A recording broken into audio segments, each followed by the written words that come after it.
We've got some fresh new young talent doing some things that I know you haven't heard before. 1, 2, 3, listen. Welcome to Finances, your home for all things financial, investment, money and lifestyle. Hosted and curated by the very talented team of certified financial planners, Burke, Britton Financial Partners. We've got JT here with us today from InvestSense, getting our market update for the quarter. So, JT, it's been an interesting time. I think we say that every time, but again, another interesting quarter and an interesting couple of weeks. We're just saying before we started recording, I think 2 weeks ago, I spoke to you and you said might be some interesting times ahead, and I think you were on the money. So, let's unpack that a little bit. Sure. Thanks, Ben, for having me again, and really glad to be here. So look, there's been at the beginning of August quite a bit more volatility than we used to. We can probably say now that it was more of a blip than anything else. So, but happy to kind of walk through a little bit of the lead up to that and what happened at the beginning of August. In the lead up to that, like if I can maybe sum up the last few years really. It's that we've had COVID. Immediately during COVID, there was anticipation that there would be a recession because of the pandemic, and therefore our government here in Australia and in most of the developed world stepped in to provide stimulus, right, and make sure that the economy doesn't stay in a recession for too long. That stimulus came in the form of a fiscal spend. And also monetary, so reducing interest rates, right? That was successful, in fact, very successful, more successful than anticipated. We avoided a recession completely. What it created then, that overspending created an inflation problem. And that's the problem that we've had to deal with since then, in 2021, 22, and 23.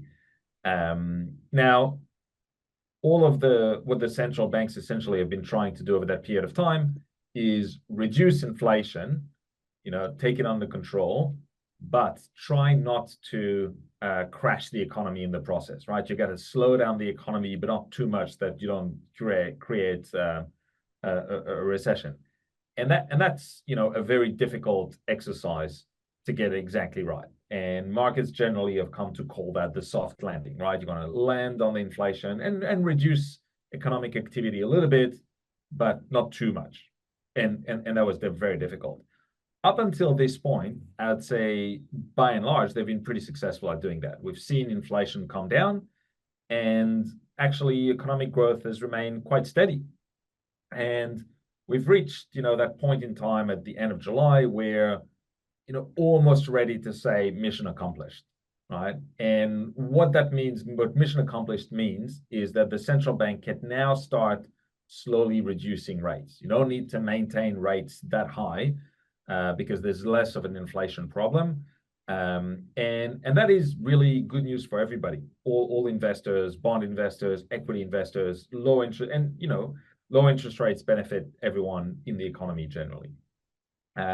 So that was kind of all the good news that was building up really for the last 18 months, but maybe even more so during the month of July.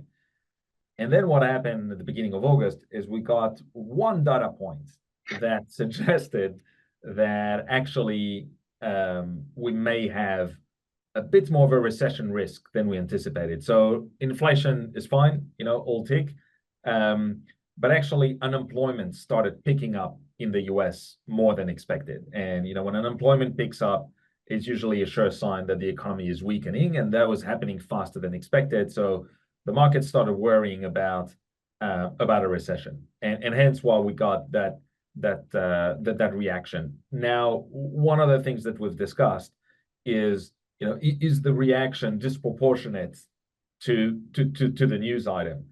And to some extent, yes.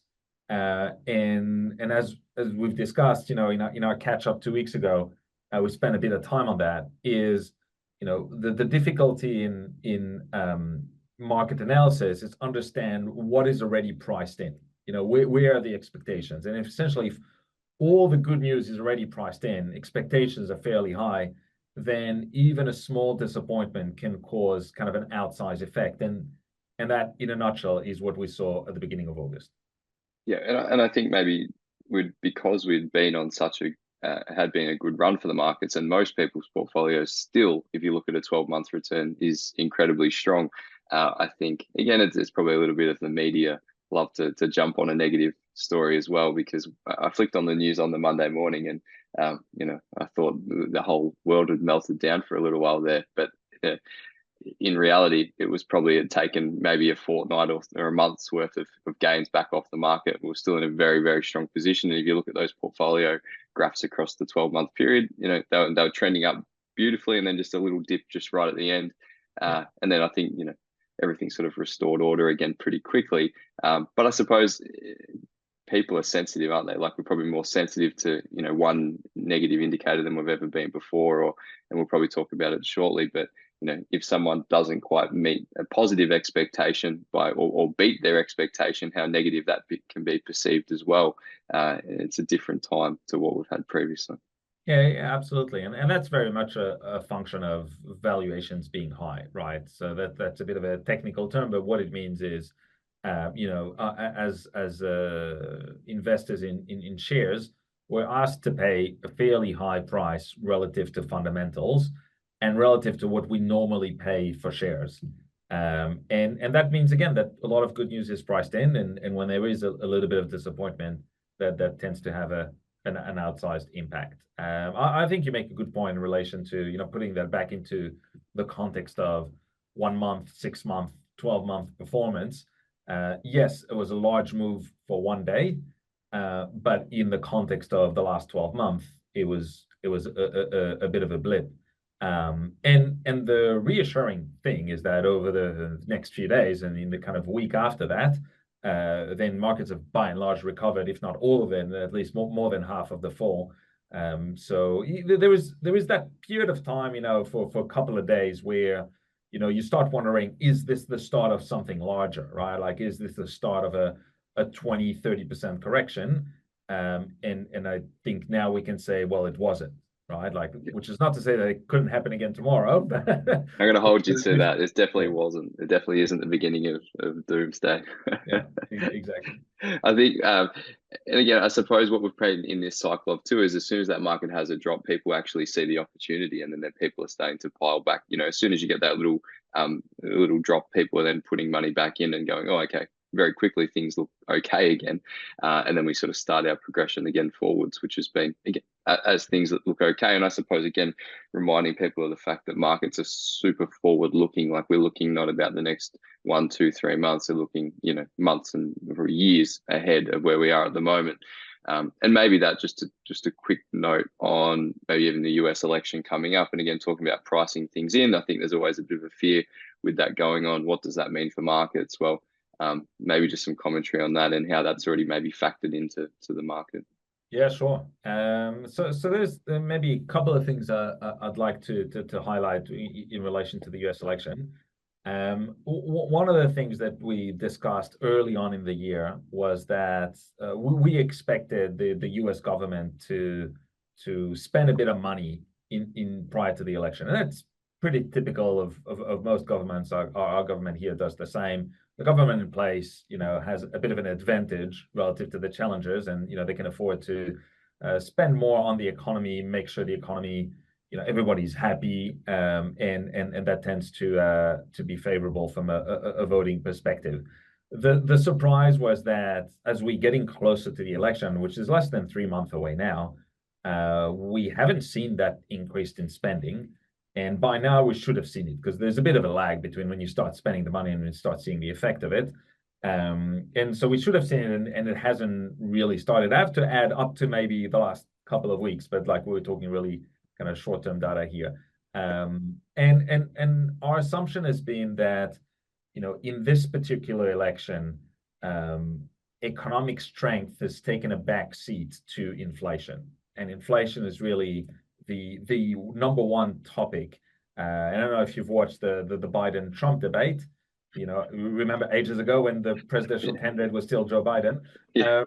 Then it didn't matter what Biden was saying. Trump's answer was immigration and inflation. Kind of hammering him on those two issues because they're perceived to be weak points for the Democrats, and inflation is one of them, right? So what happens when you spend more on the economy is that you help economic growth, but you also potentially kickstart inflation. And they've realized that would rather have a slightly weaker economy, which we're now seeing with that unemployment number that I've just talked about. But we really don't want to see an uptick in inflation, and we want to see inflation coming down. And that's probably why we haven't seen that increase in spending. As it turned out, like it is having an impact on economic strength, but not not pushing us in a recession so far. It also hasn't had a terrible impact on markets generally, as you mentioned. The kind of year to date and 12-month numbers are still up and positive. The other aspect of the election is, I'd say, it's fairly likely that we'll see some volatility around election time. That tends to be volatile times, especially when it's an undecided election. And at this stage, it seems a lot more undecided than it was a few months ago. Yeah. And so, it's very, very hard to predict which way it will go. And I'm not talking about the election. I'm talking about the market's reaction. Let's say Trump gets in, or the market's going to like that or not like that, or Kamala Harris gets in, what will be the market reaction? I will say, as a reminder, that in 2016, when Trump got in and it was a massive surprise, you saw a big market reaction because, that wasn't priced in. What's priced in was Hillary Clinton being president. Yeah. But the reaction was the opposite of what everybody expected. Everybody thought that it would be a negative. It turned out to be a large positive. So be very careful about, interpreting and extrapolating and, predicting that sort of market reaction. But, what's probably easier to predict is that we'll have some volatility one way or the other. But that, again, we expect that to be relatively short term in terms of, and we still have more work to do on that. But when we start looking at the policies of each candidate from an economics perspective, it's maybe a bit surprising, but there's actually not that much difference between them on the economic front. And I'll just highlight two things. Number one is they're both big spenders, and by that I mean there's no more fiscal conservatives in this election. Trump is a big spender. He's taking a break from the Republican tradition of being more conservative with the budget and aiming for a budget surplus. Like that's a gone by era. And the Democrats have always been a bit more keen to spend money. So from a deficit perspective, there's not really a big difference between the two. The other one being trade policy. Which Trump really broke with tradition there in initiating the trade war with China. But the interesting bit is that Biden in 4 years hasn't reversed any of that, hasn't signed any free trade agreement with any country at all in 3.5 years in office, and it's really kind of the more protectionist policies have now become bipartisan, supported by Republicans and Democrats alike. And so when you think about what could have a longer term impact on markets, at this stage, we're not seeing really a big difference between the two. I will add that, especially with Trump, it's a bit difficult to know what his policies are going to be. He's less open about that. There's not like an easy document that he says we will do this, and that. But from what we can tell, that's so hence why I said there's probably a bit more work to be done there and see if there is other issues that could impact markets. It's interesting because I think, again, it's an election, of personalities and egos rather than policy, if that makes any sense. It's not really about those changes, and people, I think, probably would struggle to even know what 2 or 3 different policies of both parties were, because they're not really that interested. It's just sort of again from the distance. It's just the fun and games of them two going at each other, and Joe has stepped out, and now Kamala comes in, and it just continues on. So again, I think people are fascinated by it from that perspective. Is it's everywhere you go because it's a big deal. But then what's the actual real impact of that? It's probably yet to be seen. But I don't think again, won't put words in your mouth, that we don't need to be super hung up and concerned about that either. Like, we just will roll with it, and neither of them are going to blow up their economy. They're going to probably spend some money and maybe stimulate things in different ways, and things will continue to move forwards. No, that's right. That's right. I think that's right. How does that link into the Australian, more looking at our own backyard? And again, we sort of just obviously follow on the US very, very regularly, so we do spend a lot of time talking about them, but for good reason. What do you think happens more locally? Again, interest rates, maybe you want to comment on that. Do you think we very much follow suit with the US? Yeah. So look, like, I think it's a fair disclaimer. I know we spend a lot of time talking about the US, but especially from a markets perspective, from a central bank policy perspective, it really sets the tone for everything in markets, and hence why we spend a lot of time on it. In terms of interest rates policy, there's an interesting phenomenon since COVID, which I'm not sure I can explain, but it's that Australia seems to be about 6 to 12 months behind the US, and following exactly in the same path, but just with a bit of a lag. And maybe I don't know if it's connected, but maybe it's because we were in lockdown for longer. I don't know. So what that means is, you kind of wind the clock back to just 2 months ago, at the time where the talk in the US is about reducing rates. The talk in Australia with the RBA is still about increasing rates, right? Because we're still worried that we have an inflation problem here that seems to have been solved in the US and in Europe, but less so in Australia. It seems to be more sticky inflation in Australia. I really think that that's just a lag issue, and that we're literally 6 to 12 months behind, and that we're not disconnected from the global economy.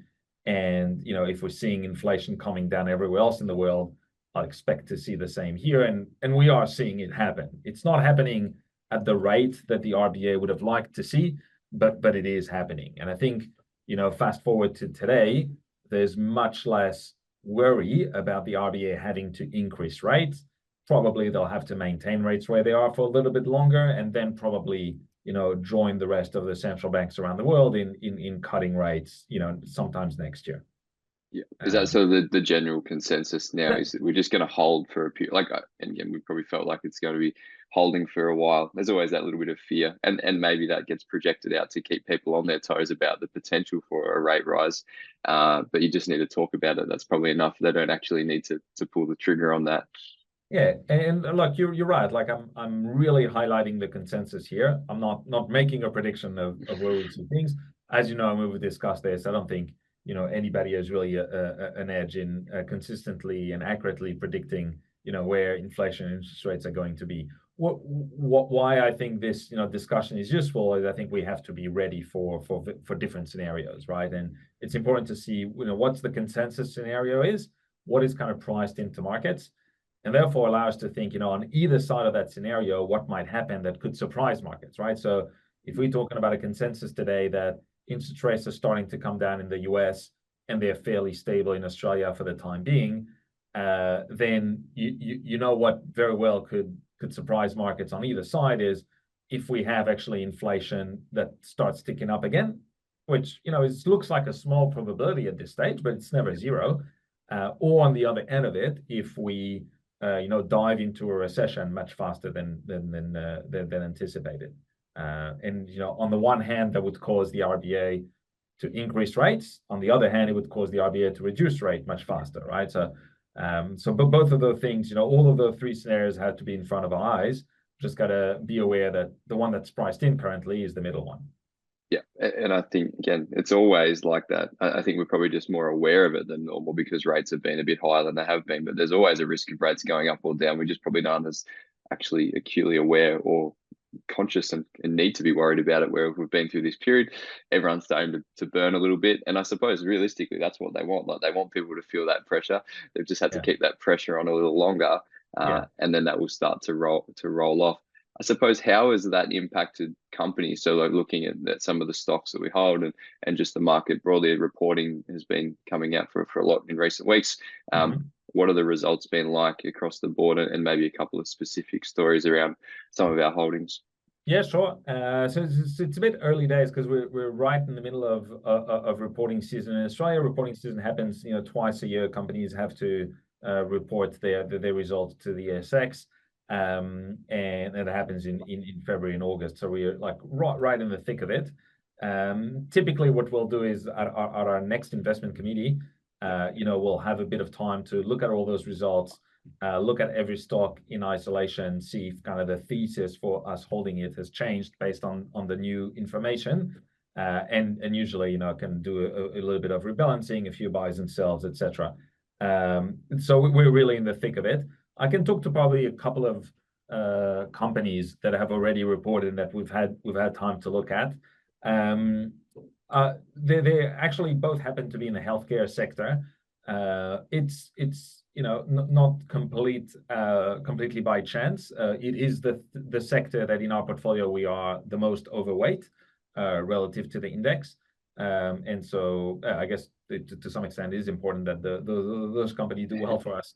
The two that I wanted to highlight is ResMed and CSL.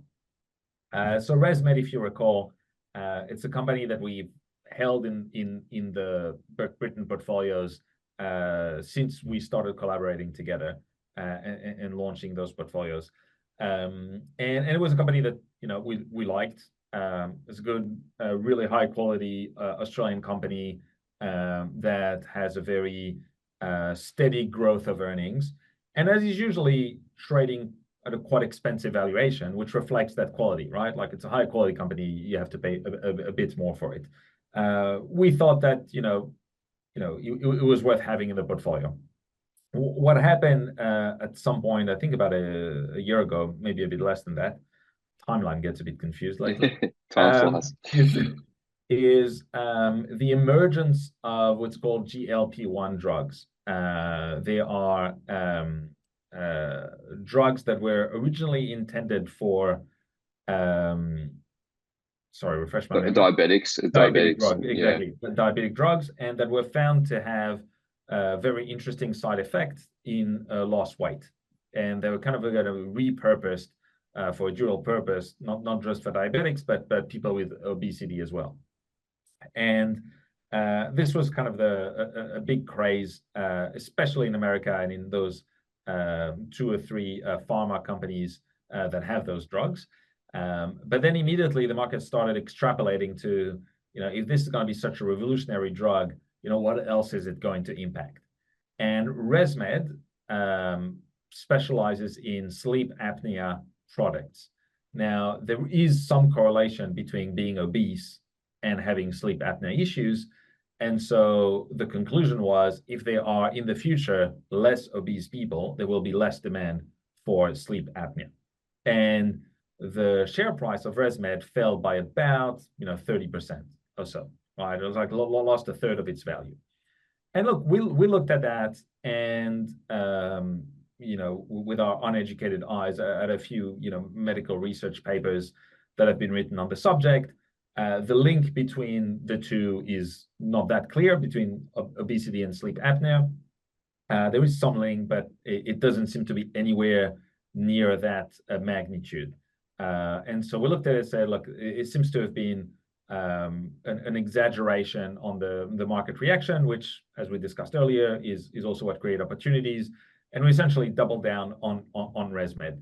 And since then, the price of ResMed has been gradually climbing back up, and as of today, recovered all of its loss, and is back to where we bought it more than a year ago, at a price that we find attractive and that we're happy to hold it at, right? The latest result was really just another confirmation of that, to see that actually the earnings haven't been impacted at all by the GLP-1 drugs, and in fact, earnings continue to grow.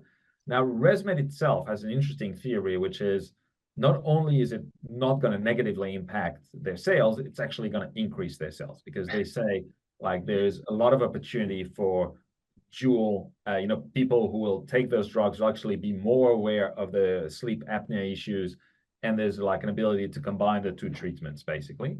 Anyway, that's yet to be determined, But as far as we're concerned, it's nice to see just another, half yearly result, seeing that there was no impact, that the growth trajectory is really not impacted, on track. I think the really important part that we find from that is the process part of it. So you make a purchase initially, an investment that you think is, with the thesis there, it gets challenged, you reassess that. Now, in this case, you reassess it and you invest further, because you're very confident that, this is just it's not real, like it's an overreaction to an event. Alternatively, it could have been you reassess it and you go, yeah, and we think this could get worse, and maybe you actually pull out of that position, or maybe there's the hedging of that and just not making any alteration. And I think that those decisions are happening all the time. There's movements in prices and valuations of our assets all the time. That's an example where you go back through and you're really comfortable and very confident in what the original thesis was. So you put some more into it and you go again.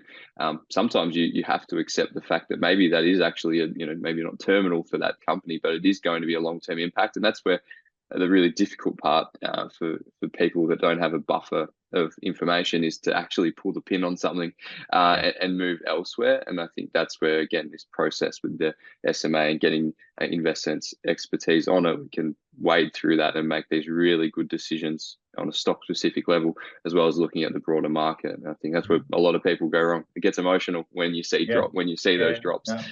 So you just got to step back from the emotion. I'll add another scenario to that. So you say, like there's but the other scenario is like we do our work, there's an overreaction to something. We look at it, or at least like a price drop, we look at it and we make a determination either way, and then it turns out that we're wrong, right? Like, as in, like I highlighted a success story with ResMed.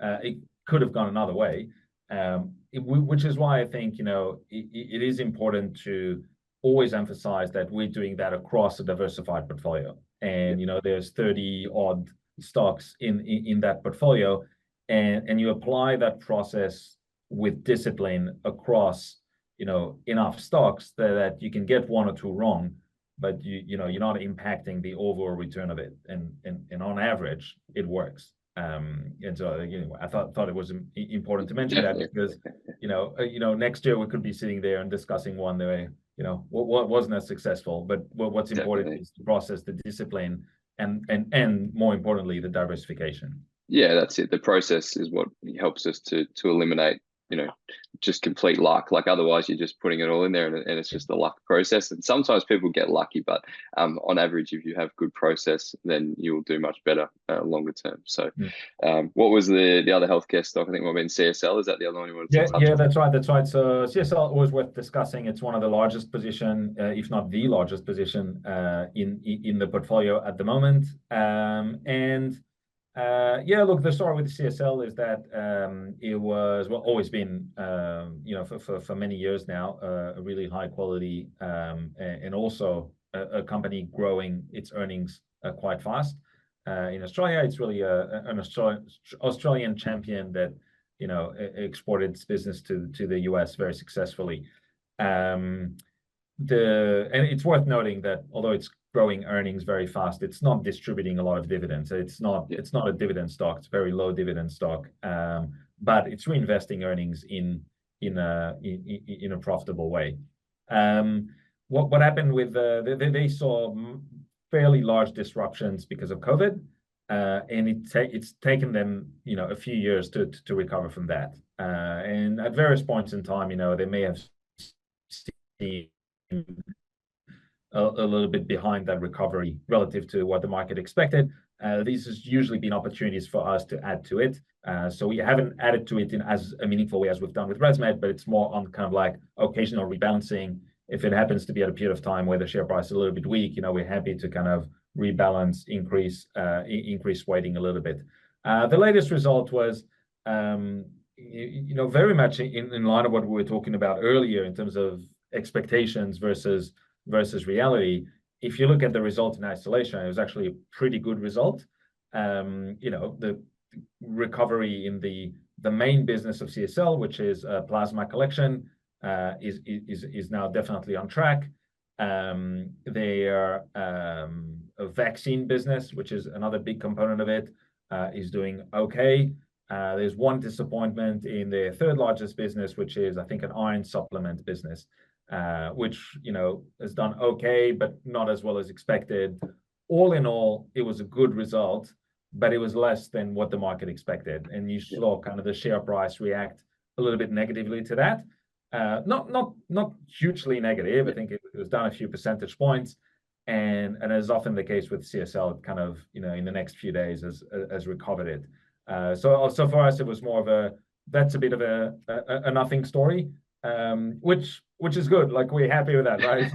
Boring's fantastic. Yeah, I think exactly. it's the interesting part with that whole assessment is that just because something's growing and doing well doesn't mean that the share price will reflect that, especially in the short term. Like, short-term reactions to that is fascinating. And we sort of talked a couple of weeks ago about how not just meeting expectations, but completely, blowing out those and being so far above them is now almost the expectation, which is, again, there's probably a few functions. Maybe the projections are being a little bit more conservative to make sure they certainly don't miss expectation. But also people's expectation that they will exceed expectations. Again, it's a little bit of a complex thing, but it's really important to understand that. No, that's right. That's right. It's like the second derivative of, their expectations on expectations, basically. Yeah. But yeah, look, what the common points between ResMed and CSL on that topic of expectations is, it can be a bit difficult to. How do you determine what's priced in? Where are the market expectations into a stock? And probably the most useful, kind of fundamental analysis of that is the valuation, right? Like, if it's a fairly high valuation, it means a lot of good news is priced in, a lot of expectations of earnings growth, and etc. Now, both CSL and ResMed remain expensive stocks in absolute term in comparison to most other stocks on the ASX 300, but relative to their own history, relative to where the kind of multiples that they've been trading at in the past, they're actually not that expensive, right? Like, they're kind of the much lower than their average valuation, and which is why we're continue to be happy to owning them at these levels. Even though ResMed has recovered, and even though CSL is trading in kind of the upper range of where it's been trading for the last 5 years, we think that the valuation is still attractive for its. That doesn't mean there's no risk there, and obviously there are some expectations. Obviously, an earnings miss would translate into a share price drop, but kind of over the long term, we're happy to own them specifically for those reasons, because we think the expectations built into them is not too high. I think it's a really important note is that sometimes there can be cases where the expectations built in are just excessive, like they would be almost the 1% chance they actually meet that, and sometimes they do get met, but are based on the probabilities, which is really all you're doing is assessing the numbers and looking at the chances and probabilities based upon history. Again, it can be quite fingernail deep for some people. That's why there's so many layers to that analysis. That's why why you're so important. Thank you. But a great example of another healthcare stock that we don't own and that falls into that category is Cochlear. Like, it's really a market darling. It's a great success story. But it's very expensive. Like, its valuation is extremely high. There's a lot of good news priced into that, and you saw it with the result. Like, it was a good result, and the share price kind of went nowhere and dropped a little bit because there's so much expectations already built into it. So what that means in reality is that the future expected return from that stock is not that high. Awesome.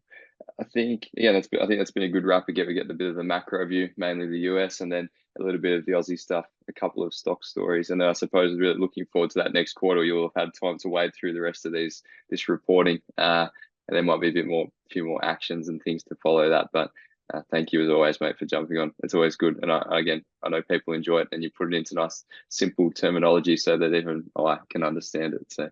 Thank you very much. Thanks very much, Ben. At least I tried it. Thanks for having me again. Thanks, mate. Bye. We hope you enjoyed today's episode. If you're keen to understand more about how financial advice could benefit you, follow us on Instagram, Facebook, and Twitter at Burke Britton FP, or Google Burke Britton Financial Partners. Check out our client reviews, testimonials, and make a time to meet one of our certified financial planners by clicking Book Now on our website. Thanks for listening. Any information contained in this podcast is of a general nature only. No account was taken as to the objectives, financial situation, or needs of any particular person. Therefore, before making any decision, listeners should consider the appropriateness of any information with regard to their particular objective, financial situation, needs, and seek independent advice from a licensed professional specific to their circumstances. All right, hit it. That translates to don't be a moron and act on what some random person says on a podcast. Take personal responsibility, do your homework, ask questions, and speak to an actual human that knows what they're talking about before you do anything. PP Financial Solutions Proprietary Limited, trading as Burke Britton Financial Partners, are authorised representatives of AMP Financial Planning Limited, AFS, licence number 232706.